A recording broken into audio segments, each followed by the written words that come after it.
BNP বাংলাদেশের সবচেয়ে বড় দল, জনপ্রিয় দল। বিএনপির সাথে জড়িয়ে রয়েছে বাংলাদেশের অপামর জনসাধারণের আবেগ, আকাঙ্ক্ষা এবং অনুভূতি। গণমানুষের দল, তৃণমূলের ক্ষমতায়নের দল, বাংলাদেশের স্বাধীনতা, সার্বভৌমত্ব এবং জাতীয়তাবাদের ধারক এই রাজনৈতিক দলটির প্রতি জনগণের যে অসাধারণ ভালোবাসা রয়েছে তারই বহিঃপ্রকাশ এই নির্বাচন, যেখানে আমরা দেখেছি অপ্রতিরোধ নিরঙ্কুশ বিজয়। আজকের এই বিজয় শুধু বিএনপির না, এই বিজয় গণতন্ত্রের, এই বিজয় বাংলাদেশের।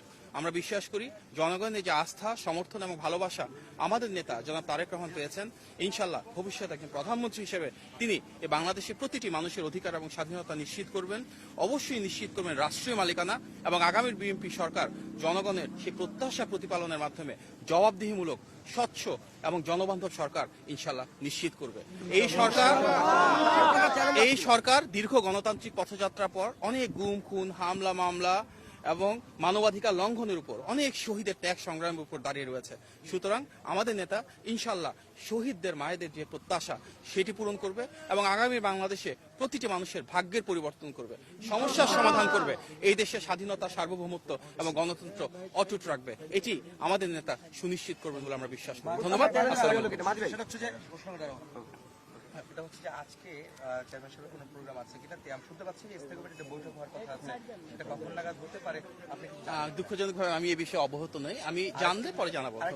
সেটা হচ্ছে যে সরকার গঠনের যে প্রক্রিয়া, শপথ গ্রহণ অনুষ্ঠান, সেই বিষয় নিয়ে কোনো সরকারের তরফ থেকে বা এখন পর্যন্ত কোনো ক্লিয়ারেন্স বা কোনো সময়সূচি? আমি ব্যক্তিগতভাবে এই প্রক্রিয়ার সাথে একেবারেই সম্পৃক্ত না। আমি অবহিত না, আমি অবহিত হইনি। যদি আমি অবহিত হই আমি আপনাকে জানাবো।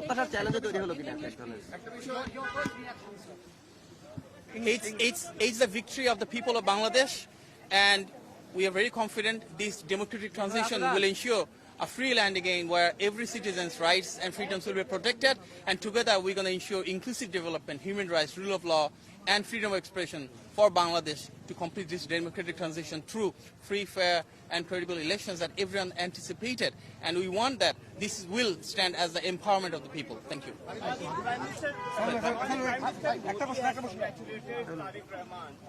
What is your response? We are grateful for that. This is a gracious gesture, and of course as the global leaders continue to pour with congratulations and greetings, we'll of course ensure it's reciprocal, and our leader will respond in due time. Thank you.